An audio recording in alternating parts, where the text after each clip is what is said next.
But I'm just so nervous that we're actually saying this out loud because I've been a secret wife for like 3 months. That's why I'm nervous. What's up, Flourish fam? Welcome to Flourish with Dolores. I'm Dolores and this is Charles. Oh, I like that.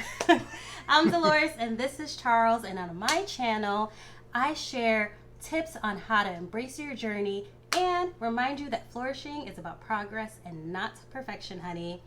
This video is going to be very, very special because you already know, you already saw the title, but I'm just so nervous that we're actually saying this out loud because I've been a secret wife for like 3 months. That's why I'm nervous. So we have been secretly married for 3 months. We just hit our 3-month mark a few days ago, and we decided it was really important to us to finally share, one, because most likely our wedding that was planned for 2021 is going to be postponed to 2022 due to COVID just not acting right. So we wanted to share that we're married, one, so it's no longer a secret, but then two, this channel is all about teaching all of us to embrace our journey and sharing stories so that you're not alone in this struggle. And there's so many 2020 brides and 2021 brides who have been stressed trying to figure out what are we doing for our wedding. So and grooms, that's true. Not just the brides that are stressed.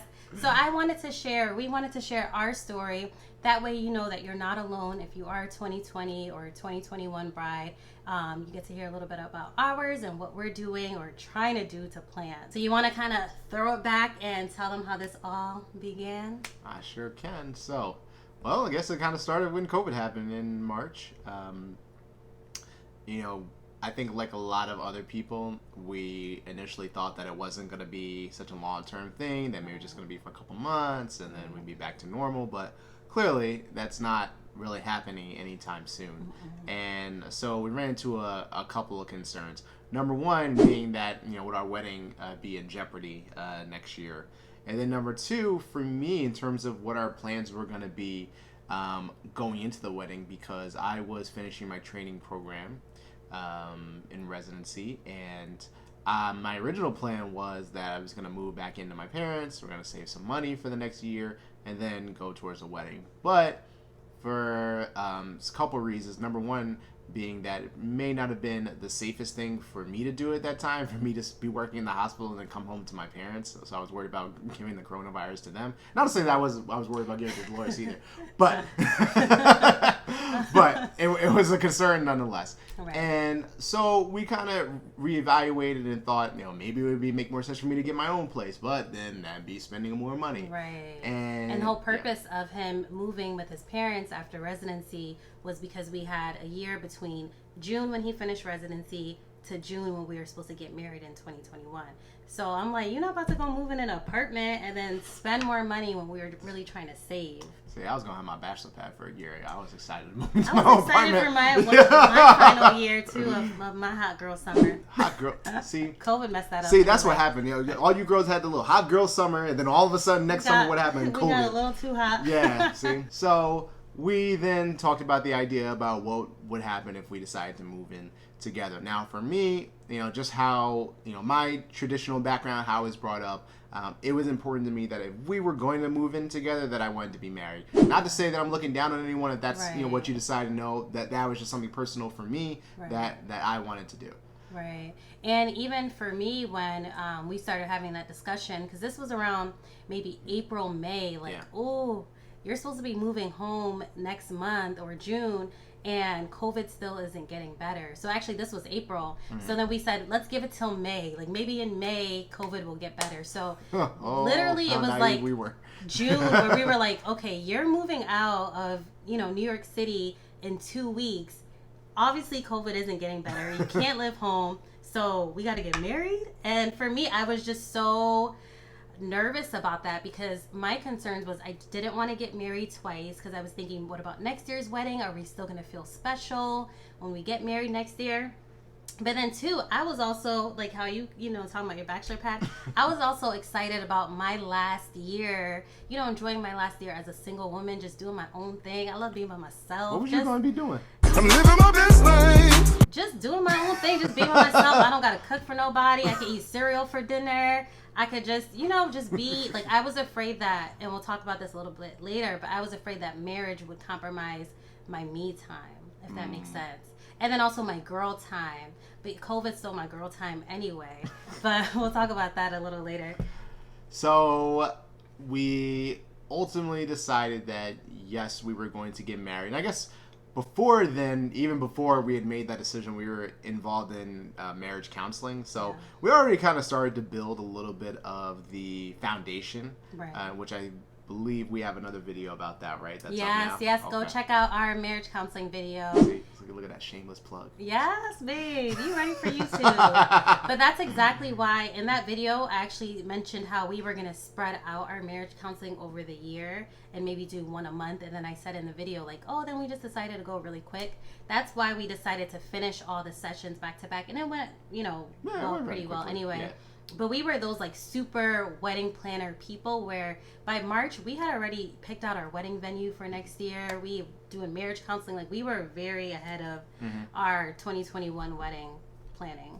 Yeah. So, at that point we decided that we were going to get married. It was going to be an intimate ceremony. But our goal was that we were going to keep it very, very tight within our family. So we were going to do like my parents, her siblings, and that's it. Yeah, pretty much that's it. Charles said an intimate ceremony. Charles was like, so when we get married, it's just going to be our parents that know. Yeah. And then our siblings. Well, I have 8 siblings. Charles is the only child.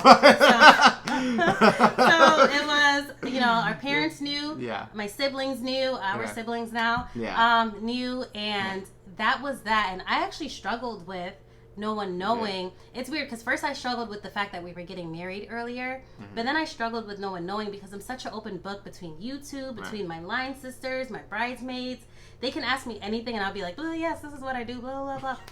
So I'm like, I can't talk to my girls who are trying to help me plan a wedding and not let them know I'm married. Yeah. So after a while, I got Charles to see the importance of at least our bridal party knowing that we were married, and then eventually like our best friends, well obviously that's our bridal party, knew. Right. And one of the reasons that we wanted to keep it is because one thing that was important to me is that I didn't want to lose a lot of that special feeling that everyone would feel from seeing us actually like say I do for like the first time. And my worry was that if they knew already and then a year happened, that maybe it would lose a lot of that feeling, or that maybe a lot of people wouldn't really feel that interested in coming because they're already married. Like it kind of loses a lot of that. Yeah, that's really the biggest reason why we didn't tell like the whole world was because we didn't want. It sounds silly now, but we were just afraid that if people knew we were married, like you said, they wouldn't want to come or they wouldn't be as excited. Like Dolores and Charles are getting married. Right. But we didn't know, and then the thing is, like, I think a lot of couples kind of wrestle with it. I don't think it was just something that was unique to us. But I think what helped us maybe a little later on was seeing that so many other couples were literally doing the exact same thing. Like they were getting married at home, or they were getting married in their backyards, and they would say, hey, there's going to be the intimate thing, but when all this settles down, then we're going to have like a big party and celebrate. So yes, and shout out to, I think the more we told like our intimate group of friends and how excited they were and how still excited they were looking forward to our big wedding, like that made us feel better. And shout out to Shania and Joven too, because they got married ahead of their big wedding and they, made us feel comfortable with it and, seeing the beauty of it. So we's married now. And also shout out to my maids of honor because they got me this beautiful Tiffany's bracelet, so I had something blue. Shout out to my bridesmaid Jasmine for, as soon as she found out we were gonna get married, she's like, but who's doing your makeup? I'm like, girl, we just signed us some papers, like it's nothing. But she made it a point to even do that. And then shout out to Charles's best man. Let me shout him out myself. Shout out to my man. Shout out to my man Frank David Nelson, who goes by David Nelson now. But sometimes he go by Frank. Yeah, I know. It depends on where the sun is up or down. But anyway, shout out to my man Frank. My man Frank, he's been a good friend of mine since college. I mentored him. He's become one of my best friends. He serves as my best man. not only did he get here, he helped me get my tie on. He took pictures during the actual event. Actual camera. He was doing it all. We weren't even expecting that. Exactly. He was doing it all. I love that man. I love him. Yes. And what's funny was we weren't even going to tell them. So remember, we were just going to tell our parents and our siblings. And my 8 siblings live in Connecticut, and my parents live in Connecticut. His parents live in Jersey, but because of COVID, they couldn't actually be physically here. So our parents were on Zoom along with our pastor. So it was in our apartment. Very intimate, beautiful ceremony. I'll drop a picture, but I think right now at least, I don't know if we'll ever show our ceremony because we want to keep it intimate. Maybe one day. I don't know. No, I think maybe one day. One day. But it was supposed to just be us in the house with everybody on Zoom. But then luckily when we told Jasmine and Frank and they offered to come, we realized actually it's good y'all here because we need 2 signatures. Yeah, I know, because I didn't look at the marriage signatures. license, and apparently need 2 witnesses. I didn't even know you needed that. Yeah, so it was good. It was good that we let somebody in the house. Yeah. And actually, if you check out the video that we had, the "Are You Ready for Marriage" video, that was our wedding day. After that, I changed, and that's why Frank and Jasmine were over on the couch with us, chilling and talking. Because other than that, it's been COVID. Nobody comes over. Right. But they were just so gracious with that. So yeah. So what else? Yeah. But it was fun. We so after the ceremony, we went to the park. Then after that, we ordered lunch. We had a nice lunch. Yeah, we just chilled. I was back in my PJs by 5:00. It was great. Let me just say, I recommend if you're like, hey, you know what, big wedding's not my thing. Maybe I'm a little tight on money. Just do a little intimate ceremony. It still feels special and it still feels good. Right. So don't feel pressured at all. If you're tight on money or trying to make it very intimate, do whatever you want to do. It's still gonna feel good. I will say though, and I do agree, this process taught me that the whole wedding industry is a scam because it really doesn't have to be as much as all the money we put in. It really doesn't have to be all that. We were literally in our apartment sharing our love for each other, and then boom, we're married. And I was like, that's it. We just chilling the rest of the day. So it did show we we make it more complicated than it is when it's just about you two and your love. Yeah. But for me, I've always been a girl that just would dream about her wedding. I mean, I'm not the girl that already had wedding details picked out, but I just knew that one day I wanted to have that special big wedding. And I think Cinderella glass shoes. Yes, I wanted the Cinderella glass shoes. I just always dreamed about my wedding, and till this day, there's days where I get sad where I'm like, is it gonna actually happen? Is our actual wedding day gonna happen? And sometimes I do feel like I was a little bit robbed from that experience. So I do have to be real about that. And there are times where as soon as I'm thinking I never got to have a wedding, or I mean, we're still planning for 2022, but I don't know if it'll actually happen. And it makes me sad. And then I would get sad that I'm sad about being sad about something so minute about that. Because, with COVID, there's high schoolers who didn't get to have a graduation. College students, who didn't get to have a graduation or prom. But overall, even though I'm sad about not having the wedding of our dreams as soon as we thought we would, and even if you may be sad about whatever COVID may have stolen from you, don't feel like you can't be sad about it. You are allowed to mourn the things that you didn't get to experience during this time, or mourn the things that, that just make you sad, that was robbed from you during this time. And I'm working through that myself, but yeah, I felt the same way too. I had my own thoughts about how much I wanted the ceremony, being able to walk down the aisle with my parents, have my boys behind me. That's the thing for me too, the fact that my dad couldn't walk me down the aisle. I mean, I had him on WhatsApp, and so as I walked down the hall of my apartment, my dad was I was holding my phone as if he was, but just that physical presence and feeling we didn't get to experience that. But one day, and if we don't, at the end of the day, we have the love that we have, and I wouldn't trade that for the world anyway. So for a big wedding. Another thing is we don't even have our wedding bands. We don't know if we're gonna get them soon. So I kind of want to wait, but I don't know at this point. So I mean, I had one, and I do. He got a temporary one that was so loose, just from Amazon, so we could exchange rings. But then I misplaced it somewhere. But I am going to order a new one, though. But that's the thing. When you're trying to keep your marriage a secret, you're constantly taking it off, like forgetting. Yeah, so if you see some of my videos or some of my pictures, now if you zoom in, Charles may have a ring on it. We're like, oh no, you have your ring. And there's been pictures where I would literally like try to like blur it out, but then his finger would look cut off. So this whole keeping the marriage secret thing, it's too much work. Yeah, it was. It's too much work. What's your favorite thing about getting married early? So a year before we were actually going to get married. It kind of forced me, I guess in the way we got married, that it kind of forced us to focus more on our relationship and the love part, and not really so much about the extravagant party and all that, because we had something so simple, so it really wasn't something that we personally had to stress so much over. And because of that, it freed our minds up to kind of just focus on like, okay, now that we're married, how are we going to make this work? So like, and I guess we'll get into it in another video, but like, how do we manage like maintaining a household? Yeah. How do we manage like making a budget and stuff? Right. So we kind of just went right into that. And I'm glad that we, were afforded that opportunity instead of focusing so much on like just a huge party. Right.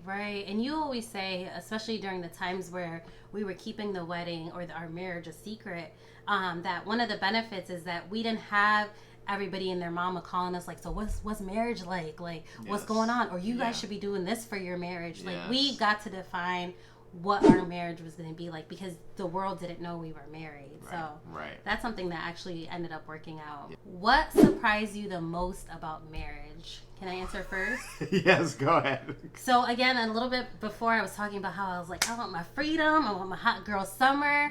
So I thought that was gonna get stolen. Well, my hot girl summer did get stolen, but not from you. No more hot girl summers. I'm a hot girl wife, but I still have a hot girl summer. But so I thought I wouldn't have my freedom, but Charles and I are very intentional about having me time, like so our own separate time. We're very intentional about having us time. So I still get to have like my freedom. I still get to do my own thing, and you're very supportive of like, hey, you haven't talked to your girls in a while. Like, go talk to your girls. Go chill with your girls. I mean, it's harder to hang out now, but I do appreciate that, and that is something that surprised me the most, that like being married really isn't that hard, And if anything, yeah, but not for us. I mean, you have your moments. I'm not going to act like it's peachy cream, but I feel like when you have a person... Me? Oh, me? What? Oh, me? I feel like you have your moments, but when you're married to someone who wants to make it work, it's just, you just make it work. So your little moments, it's like quickly, resolved. And so I appreciate that. I appreciate having a partner. I don't gotta lug laundry around by myself anymore. I got somebody to help me. I just did it. You just did the laundry yourself. Man, so I actually closed my rings. If you don't know if you have this Apple Watch here. Oh, God. Yeah, I actually closed my rings on this from just doing the laundry. So now you get to do that. But overall, just like the joy of being with someone that I can just be my authentic self. I can just take off my wig, just live my life, like literally. Shut up. You know when I have my wig. But just if you know me, I can be very weird, and it's just so nice to be with someone that I can just be myself and just, let my hair down, let my wig off. But those are things that have surprised me the most. What about you? Ooh, that's a good question. So what surprised me most? I guess a lot of what you kind of said. I think probably the thing that surprised me the most was how well we work together. That's a better question. Because I think I was actually just telling you this. I was thinking like, hey, everybody knows I'm not the cleanest person in the world. I'll be the first one to tell you that. I'm not that big. We don't have a household chores. I'm not that big on doing chores and stuff like that. Like, because for me, I literally have been living on my own since, technically, I guess since I left for college at Seton Hall, and then when I went to med school, I had my own apartment, and then I was in residency, I had my own apartment. So I kind of just do stuff when I feel like it. But obviously when we moved in together, I had to learn to adjust, and she had to learn to adjust. But I'd say overall, I think, in that regard, we've done a pretty good job. And even when it comes to like managing responsibilities, managing budgets, I'm happy about how well we have done so. And I think that's really a testament to counseling. I think the sessions really prepared us very well for that. Not that it prepares you for everything that ever comes up, but it just gives you the tools. Yes, it gives you the tools to be able to handle also prayer, keeping God at the center of your marriage. So we read Bible devotionals, like we talk about God. I'm like, babe, let's get on our knees. Let's pray. He's like, oh, my knees. But, you know, we get down and we do it. You so hit that 30 years old, man. The body just falls apart, I tell you. Yeah, I'm not ready. I got a whole year. So, yes, the beans are out. We are married. And I'm so excited to announce our Facebook group, Flourishing in Love, because think about this. Does the idea of marriage scare you? Yes. For me, it does. I've always known that I wanted to be in a healthy marriage for as long as I can remember. But my challenge was I didn't really know what healthy marriages were looking like or were supposed to look like or how they should operate. And even if you're someone like my husband who had great examples of healthy marriages, the times of our parents and our grandparents, it's a whole different time, and I want to learn how we can do things our way, the millennial way. So we are creating a Facebook group for millennial couples who are either preparing for getting married or already married. Yeah. We want to promote young, healthy, flourishing love. If you are looking for a community that can support your fears about marriage and provide resources like how to keep God at the center of your marriage or your relationship, all the way to resources like managing your finances. Y'all know I love talking about finances. She does. Woo! So make sure you come on the page, like, make sure you drop some comments, drop down your questions, yes. And we'll try to make this an engaging We page. are going to make this an engaging page. And we are also going to be having some fun couples group date nights. Hey. Of course, virtual for now, but hopefully at some point in person. So definitely make sure you join Flourishing in Love. It is free. So we'll see you in the community. Peace. So we forgot to say what our good news is. Oh, we forgot to give y'all the real tea. We're expecting a happy marriage. Thank you so much for tuning into this episode. Whether you're booed up or single, make sure you subscribe to my page, to my channel, because I'm still going to be sharing a bunch of tips and resources about how to flourish in love, personal love, and relational love. So thank y'all so much for tuning in. We'll see you in the next video. Peace. Peace.